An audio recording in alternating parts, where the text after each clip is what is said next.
La seule chose ou personne ou entité qui peut influencer directement ce que tu fais, c'est toi. Ça part de toi, ça finit de toi. Si tu fais pas tes démarches, c'est toi qui avance pas dans ta transition. Si tu fais pas tes démarches pour avoir de l'aide, c'est toi qui vas pas avoir de l'aide pour comment tu te sens. Tu comprends? C'est plein de choses comme ça. Si tu fais pas la recherche pour comprendre pourquoi tu te sens comme ça, puis à savoir comment tu te sens, c'est quoi ta dysphorie, est-ce que tu as de la... Tu sais, plein de choses. Il y a personne qui va faire ça à ta place.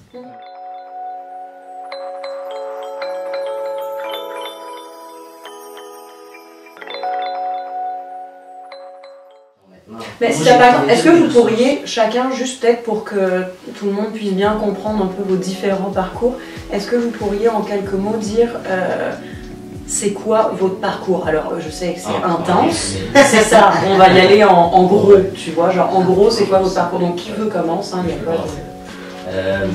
Ben, moi, comment je m'identifie avec le genre, pour moi le genre il n'a jamais été concret. Ça a tout le temps été fluide, j'ai tout le temps essayé de chercher comme c'est quel je m'identifie, homme ou femme, tu sais, j'étais genre... Mais au début, tu étais vraiment dans ce truc du coup binaire. Oui, parce que, mais en même temps, je me sentais complètement androgyne, tu sais, je savais que j'étais comme, j'avais des traits puis des comportements qui étaient vraiment genre mixtes, puis tu sais, j'aimais ça, mais je me sentais comme la société me donnait des fois big pressure, you know? Ils m'ont dit comme, toi, il faut que tu sois ça, puis il n'y avait pas de liberté ou rien. Donc sous cette pression-là, tu disais qu'il fallait que tu fasses un choix entre l'un ou l'autre. Même si c'était pas vraiment ce à quoi tout semblait correspondre, mais à force, en fait, c'est comme n'importe quoi, à force d'être dans ce monde-là, finalement, c'était devenu, bon, bah, il faut que je choisisse, donc si c'est pas ça, c'est ça, et si c'est pas ça, c'est ça. Dans mon cerveau, ça existe juste pas. Genre, pour moi, c'est quand je voyais les adultes là, à l'école, c'était pas madame, ma face, c'était l'enseignant ou whatever, like the teacher. Pour moi, c'est le teacher, tu sais, il n'y a pas de féminin ou masculin dans teacher, c'est la personne qui va m'apprendre des affaires. Moi, je m'en fous, c'est un homme ou une femme. Là, puis tout le monde dans mon entourage, ma mère, les femmes que je voyais, mon père aussi, mon père, c'était quelqu'un que je voulais m'identifier avec. Il était quand même quelqu'un que, tu sais, j'aime ça, comment il se comporte, whatever. C'est sûr qu'il y avait des affaires que j'aimais pas, la masculinité toxique, mais ça me donnait comme une inspiration. Oh, ben, peut-être que je suis pas obligée d'être femme non plus. Fait que là, quand j'ai commencé à transitionner, c'était à cause que j'étais comme, ah ben, je suis pas obligée d'être une femme, comme tout le monde m'a dit. J'étais vraiment stressée, j'étais comme, fuck, je veux pas conformer. Tu sais, je veux être quelque chose d'autre, mais j'ai réalisé après la transition que c'était pas ça que je voulais finalement. Parce que je me suis dit, c'est pas la conformité que je veux. Puis en étant homme, ben, j'étais conforme. Donc en commençant ta transition, au début, tu étais dans une idée plutôt d'aller donc au modèle contraire parce que tu voulais, c'est ça, tu n'étais pas obligé d'être le truc dans lequel on t'avait enfermé, tu pouvais être autre chose. Puis une fois que en fait, tu t'en es vraiment rapproché, puis que tu as presque atteint ce truc-là, tu t'es dit, ouais, mais en fait, c'est pas ça non plus que je veux. Donc en fait, c'est pendant ta transition que tu as fait du chemin même par rapport à ton identité. Puis après, même encore là, aujourd'hui, on ne sait pas si ça peut évoluer ou pas. Et en fait, c'est ça qui est nice. C'est qu'il y a juste ce possible et c'est pas grave, quoi, c'est juste queer. C'est bon, c'est fun parce que je viens de réaliser que moi, plus ça va, mieux je me sens. Ok, mon corps change énormément à une rapidité que j'ai jamais vu quelque chose de même. J'ai regardé des photos de moi il y a 4 ans, on dirait qu'il y a 10 ans d'écart, même plus. Puis c'est ça, toi t'as dit, tu sais, plus que tu changeais, plus que tu te rendais compte, ah fuck. Puis moi, plus que je changeais, plus que c'était comme, oh shit, nice. Je pensais pas que ça allait changer, puis là j'ai commencé à perdre du poids pis tout. Puis je me suis rendu compte que comme, je pouvais, tu sais, comme, je me suis rendu compte que je commence à avoir l'air d'un gars à la façon dont j'aurais jamais même pu m'imaginer être possible pour moi-même.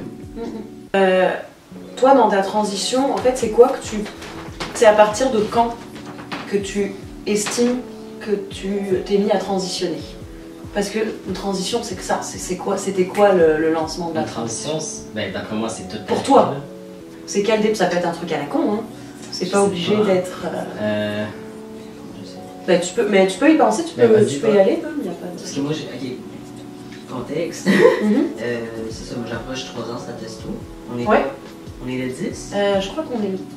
Oui, je crois qu'on est le 10, ouais, on est officiellement, dans une semaine, je suis 3 ans. Oh, wow! Oh, wow, ok, nice. Puis là, on est quoi, 2018, fait que ça fait 3 ans. le premier mouvement que j'ai fait, le premier geste que j'ai fait concrètement, que dans ma tête, j'étais comme, je sais pas ce que je fais, mais je suis en train de casser ça. C'était genre novembre 2011. Ok. Que là, j'ai rasé mes cheveux. Il y avait genre un truc de week-end, tu sais, pour le cancer. Oui, oui, oui. Puis là, moi, je pouvais pas payer, j'avais pas d'argent, mes cheveux avaient de la coloration, plein d'affaires. Ok.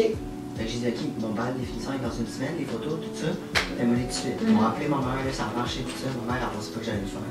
Mais pour moi, dans le fin fond de moi, c'était comme, ok, ça, c'est la seule opportunité que je vais avoir de couper mes cheveux. Puis je vais le faire pour le temps. 2012, là, genre. Mais toi, le premier signe que tu dirais, c'est que tu t'es rasé la tête. Ouais. Ça a été genre un. Parce que je m'étais dit, ouais, j'avais besoin d'un gros changement comme ça. Puis j'étais comme, c'est la seule façon que je vais être capable de repartir à nouveau, puis me découvrir. Ok. Puis c'est ça que j'ai fait. J'ai dit à tout le monde, j'ai commencé à changer mon nom. Puis là, ça a commencé à s'environner, je pense. Puis j'ai commencé la testo en 2015. Ok. Puis tu sais, c'est ça, quand même, 2011, 2012, tout ça. J'ai commencé mon cégep. Tu sais, j'ai fini mon école aux adultes, j'ai commencé mon cégep, j'étais pas sur traitement hormonal, je suis embarqué sur traitement Il y a eu hormonal. 4 ans entre finalement, donc ce que tu dirais, ton début de transition et ta prise de testostérone. Quand les gens associent prise de testostérone à début de transition, pas nécessairement du tout. Non, pas du tout, parce que parce qu'il y a des longues démarches. Je sais pas si on. Est-ce qu'on peut parler de tout ça? Ah oui, vraiment. Je peux genre juste. Oui, oui, oui. Ouais, ok. Moi, je fais partie des gens qui ont été sur comme des listes d'attente de comme. Moi, ça a pris en tout quelque chose comme 23 mois. Pour la testostérone. Ouais. Entre le moment que j'ai appelé pour me mettre sur une liste d'attente jusqu'à passer le 18 mois plus que j'ai eu aucune nouvelle. Puis après ça. Tu vois? Moi, ça m'a pris un mois.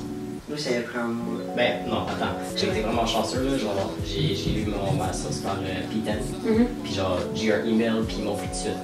Fait que, tu sais, moi, c'est. Putain, on pourra mettre aussi peut-être des informations. Ah oui, oui, tu justement. demanderas, je connais plein Parfait. d'affaires. J'ai déjà un document. Ben, j'ai un document avec plein de ressources que je peux poster. Excellent. dans les- Comme ça, on pourra tout mettre en description, mettons, pour les gens que ça concerne ou juste que ça intéresse. C'est des bonnes ressources, par exemple. C'est ça. Puis c'est ça, moi, ça m'a juste pris un mois. J'ai appelé, j'ai fait mes prises de sang, genre peut-être 2 mois. Puis j'ai eu ça dessus. Comme quoi, ça peut vraiment varier, genre d'une expérience. Attends, il y a des lois qui nous séparent. Il y a des lois qui séparent nos transitions. Ok. Il y a des lois vraiment qui séparent nos transitions. Moi, quand j'ai commencé, on avait. Il fallait que tu aies de la psychologie. Même des fois, il fallait que tu aies eu comme vraiment de la psychologie comme intense, là, vraiment, qui pose des questions super intrusives. Même que des fois, ils essaient de te retourner, là, genre qui essaient de te provoquer. Ça existe. Les gens en parlent pas, mais ça existe. Ouais, ouais. Puis même ici, là, tu sais. Et maintenant, c'est plus ça. Il n'y a plus besoin d'avoir un diagnostic. Un diagnostic. C'est là où la démarche que moi j'ai prise embarquée. Ça faisait pas longtemps qu'il avait commencé à faire ça, d'accepter que tu te mettes sur les attentes. Puis que dès que tu avais l'âge de 18 ans et plus, certaines cliniques le prenaient. Là, quand que ça venait à la fin, c'était ton nom, tu allais le voir, ils te présentaient comme une espèce de contrat. Et là, ils te mettaient à l'affût de tout ce qui se passait côté négatif, positif, permanent, temporaire, tous les effets que ça pouvait avoir sur tous les niveaux de ton corps et de ta personnalité. Puis qu'ils demandaient aussi si tu le savais, parce que moi, je pense que si, moi, il y avait presque tout, j'étais déjà au courant, parce que j'avais fait énormément de recherches. Parce que justement, j'avais eu 2 ans à attendre pour ça. C'est ça aussi. Et même eux, il était surpris, il était comme, ok, de vraiment penser à ça. Je suis comme, oui, c'est pas un joke, là, tu sais. Mais moi, qu'est-ce qui m'a sauvé, c'est que pas longtemps avant ce rendez-vous-là, parce que c'est vraiment compliqué, parce qu'après ça, tu parleras full, là. Non, mais t'inquiète, c'est ça d'être. Peu avant ce rendez-vous-là, pour rencontrer le médecin, puis voir, dans le fond, son infirmière dans le temps, puis avoir le petit contrat. Peut-être 2 mois avant, je m'étais mis sur une autre liste d'attente. Puis arrivé à 11 mois, fait que presque 1 an de testo avec le docteur que j'avais pogné. Fait que dans le fond, c'était à la clinique à 2 mains. On est trop Vendôme. C'est genre jusqu'à 25 ans. C'est super bien, c'est vraiment bien, c'est confidentiel. Ils font ça bien, sauf que moi j'étais comme, je voulais pas avoir à déjà me stresser pour me trouver un autre docteur spécialisé, sachant qu'à 24, 25 ans, ça m'aurait tué. J'ai déjà 23 là. Ok. Ah, moi, mon affaire, comment moi, j'ai commencé à faire ça. Ouais. C'est quoi ça? Ouais. Ok. Bon, ben, moi, je me suis dit, c'est clair. J'ai déménagé à Montréal il y a 4 ans, genre. Ben, 3 ans et demi. Puis, la première année que j'étais arrivé, j'ai vraiment genre en crise parce que comme j'avais tout quitté le monde, puis genre, j'ai pas grandi avec maman, tu sais. Puis c'était quand même un gros changement. J'étais allé là pour le cégep, puis là, le cégep a embarqué, j'avais des problèmes avec mon chum, nanana, plein d'affaires. Fait que j'étais bien trop stressé, puis avant aussi, j'avais pas eu le temps de penser à ma transition, j'avais pas eu le temps de penser à ce que moi je voulais. Fait que pendant des années, j'avais juste comme rien qui. Genre, je faisais rien pour moi-même. J'étais en mode survie. Fait que là, quand j'ai déménagé à Montréal, j'étais quand même en état de choc, mais j'étais comme, oh fuck, genre, je peux vraiment. J'ai de la liberté, ma mère, elle me gossait pas, ma mère, elle me poquait pas ou rien, ma mère, elle me donnait la liberté. Fait que là, j'étais comme, alright, ok. Puis j'étais à Montréal, puis je commençais à apprécier, puis j'étais comme, oh my god. Genre, pour vrai, Montréal, ça m'a tellement aidé. Parce que, genre, moi, je venais de Buttfuck Nowhere, Gatineau, là. Ouais. Comme... Est-ce qu'on peut parler, genre, comme de safe place à ce moment-là aussi, et que c'est vachement important? Puis que c'est pareil, les gens qui sont un peu en dehors de ce truc-là sont comme. Ils se rendent pas compte, mais ça, c'est de se sentir, en fait, totalement en sécurité, puis qu'on sait que tout le monde nous respecte dans un endroit donné. En fait, un safe place, c'est juste ça. C'est juste un endroit où t'es sécure, puis où tu sais que tu te feras pas emmerder pour ton genre, ton orientation, ton sexe. Ton look, même la façon que tu parles, ton accent, si tu parles fort, si tu parles pas fort, Puis même après, à différentes échelles, c'est pas uniquement pour les questions justement de genre ou quoi, ça peut être des safe places pour personnes racisées, ce genre-là. Un safe place, c'est juste vraiment un endroit où tu sais que tu vas être respecté pour tes différences. Si on peut dire ça de même. Oui, parfait. Quand j'ai réalisé que genre je pouvais faire ce que je voulais, là je commençais à penser, je commençais à faire de la recherche, j'allais énormément sur l'internet, puis je suis content, j'avais assez de ressources sur internet pour comme avoir des affaires à regarder. Là j'étais comme ok, je me sens gender fluid, je me sentais comme je matchais pas. Fait que là j'ai googlé quelque chose, puis à un moment donné j'ai tombé sur gender fluid.